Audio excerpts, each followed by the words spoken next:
Alright guys, I'm going to do a video here today. I know I've done a bunch of videos on fungicide and stuff, but I'm going to try to explain to you guys how these things actually work and what you really need to be doing as far as applying these to make them work the best they can for the disease that you're trying to target.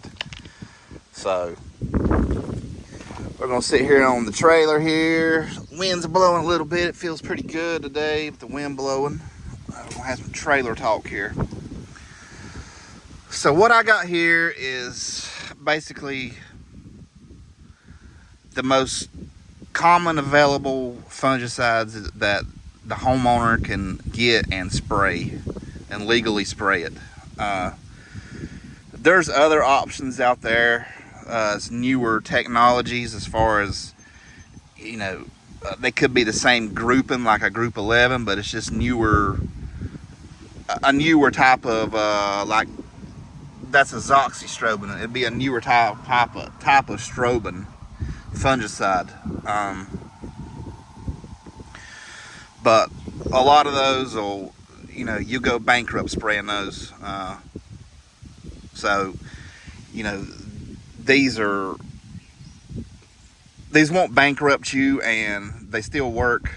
They might not work as good as some of the newer stuff, but you know, you can still get plenty of success with these fungicides, and again, it won't bankrupt you. So let's take this right here out of the equation right now, and we'll focus on this stuff right here. So every one of these fungicides right here are XMS systemic. That means they only move upwards in the plant. They cannot move down. So for soil-borne diseases like Pythium root rot, brown patch, summer patch, for Kentucky bluegrass, even regular Pythium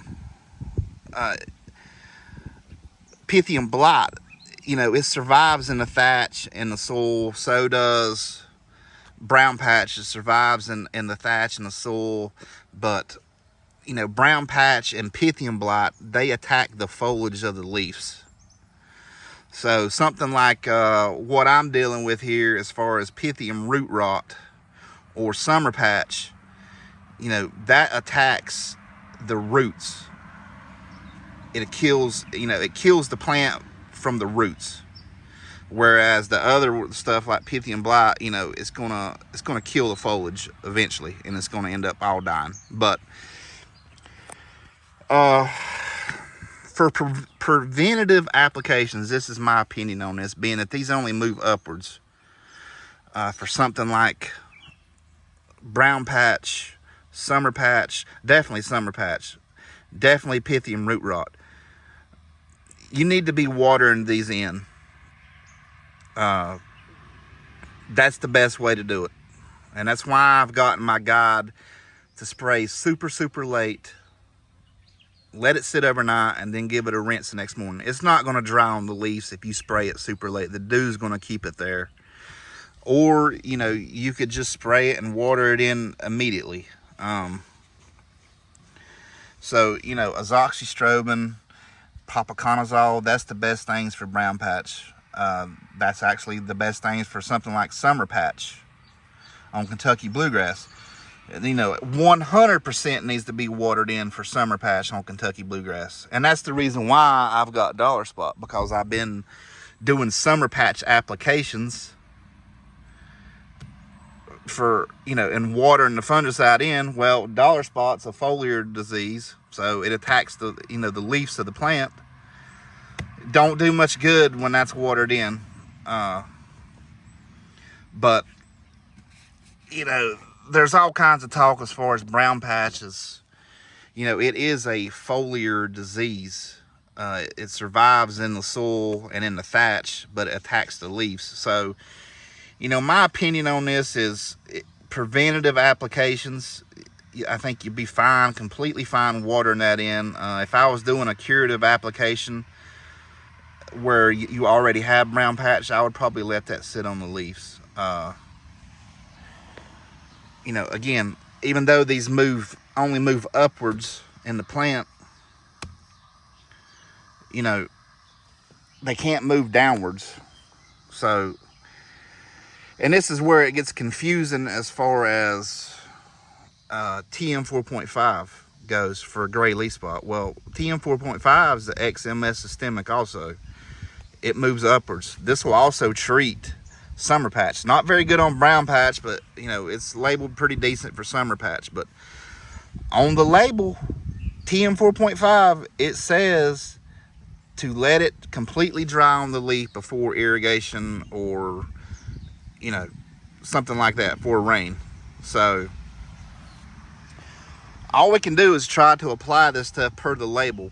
You know, the label's the law, and that's what the label says for gray leaf spot, is to let this completely dry on the leaf blade. Even though, again, it's XMS systemic and it only moves upwards.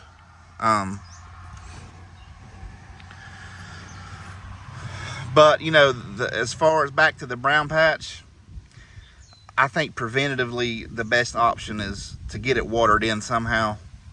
Curative, I think, in my personal opinion, the best option would be to let it sit on the leaves for a curative application. Because, again, it is a foliar disease, even though it lives in the soil and the thatch. And the dollar spot, you need to let that dry completely. For dollar spot, or the propiconazole, you need to let that dry completely. Propiconazole does treat brown patch, so you know that can be watered in also for brown patch preventative.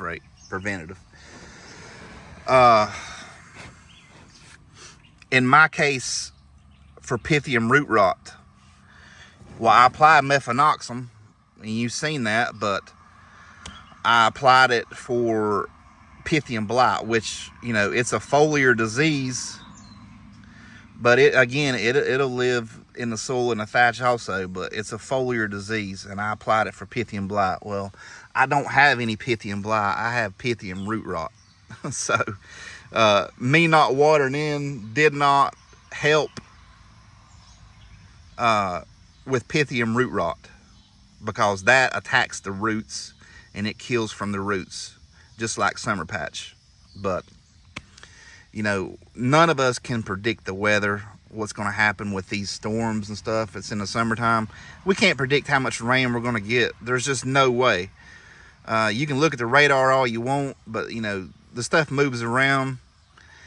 You know, 1 minute you can look and say it's going to rain 1/10 of an inch, and then an hour down the road, it could be raining over 1 inch.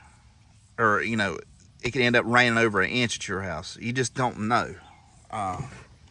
So this stuff it's all expensive, and it's hard enough to apply this stuff the correct way for the correct disease you're trying to target. And, you know, I wasn't trying to target Pythium root rot. I was trying to do Pythium blight. So, let's move on to this right here, the phosphate, potassium phosphate. This is a true systemic. This moves up and down in the plant. So, you know, and as I mentioned in another video, there's plenty of evidence, scientific-based evidence, that this helps suppress Pythium. Obviously, I was applying it, and even Pythium root rot, I was applying it, but I wasn't applying it at the full rate. I was only applying it at 3 ounces per 1,000, and you can see the rate right there. It says 2 to 6 ounces. Well, again, typically this time of year for fungicides, I apply the full rate, because any of these labels on these fungicides says when disease pressure is extremely high, apply the full rate at the shortest interval, meaning, you know, days that the label allows. But again, I was only applying this at the half rate because I got a big yard and I'm trying to cut the cost as much as I can. So, you know, if I would have been applying this at the full rate, would I have this? I'm not positive. I've never applied this at the full rate. I know I don't have any Pythium blight, and that's probably because you know, I was applying this, and then I went out with the mefenoxam as a foliar app, so there's no Pythium blight here. It's just Pythium root rot. But, you know, the scientific studies are there to show this. There's charts. Penn State's got one. I mean, it works. It's not Plant Food Company, but it is a different potassium phosphate. I don't know what the difference is, honestly, in the companies. I just know what I run and what's gave me success through the years, even though it's kind of shoddy right now. But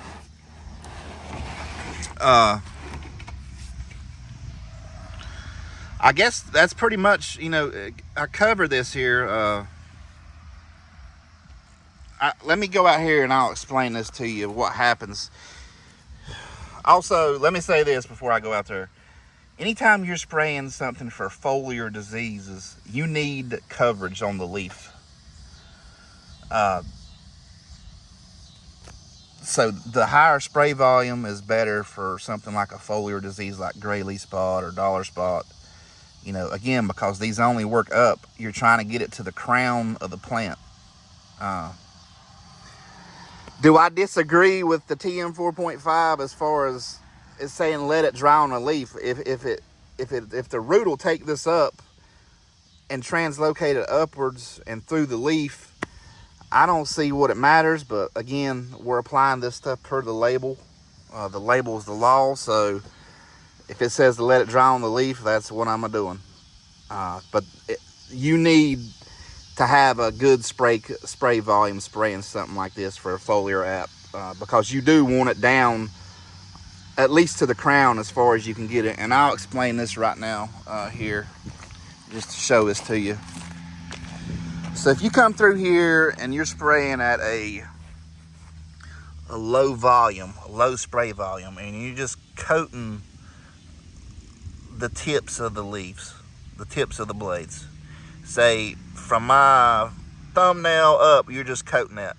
Well, if this stuff only moves up, you're getting from here at my thumb to the coverage up. So none of this down here is getting any kind of protection from something like gray leaf spot. So what's going to happen when you come by here in a day or 2 days and you mow this and you mow off the tips, your protection's gone. It's 100% gone. So this is why you need to spray at a higher volume so you can get this spray down into the canopy further. So I hope that explains that pretty good in detail of why that needs to happen. And then again, you know, I just sit here and said it, the TM 4.5, even though it moves up, it don't make any sense to me as far as why it says to leave it on the leaf if it moves up. But again, that's what the label says, and I try to apply this stuff per the label. So that's the best we can do. But I'm spraying at 2 gallons per 1,000. That's plenty enough volume.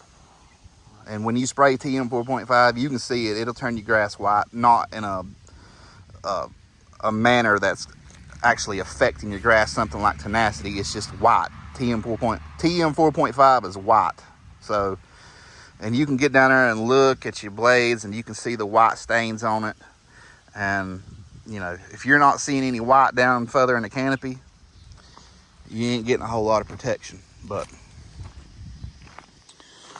anyway, grass don't look too bad from this angle on this side.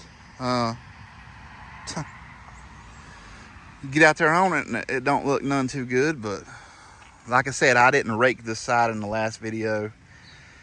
Probably shouldn't have raked that over there either. Bad thing is that's my main yard and I raked it and it made it look even worse. But we learn from our mistakes. So I want to get the brown out and the infection out of it as much as I can. So that's the reason why I raked that. But, you know, I would say this right here is actually hiding a lot of this brown just because the grass is getting a little bit taller.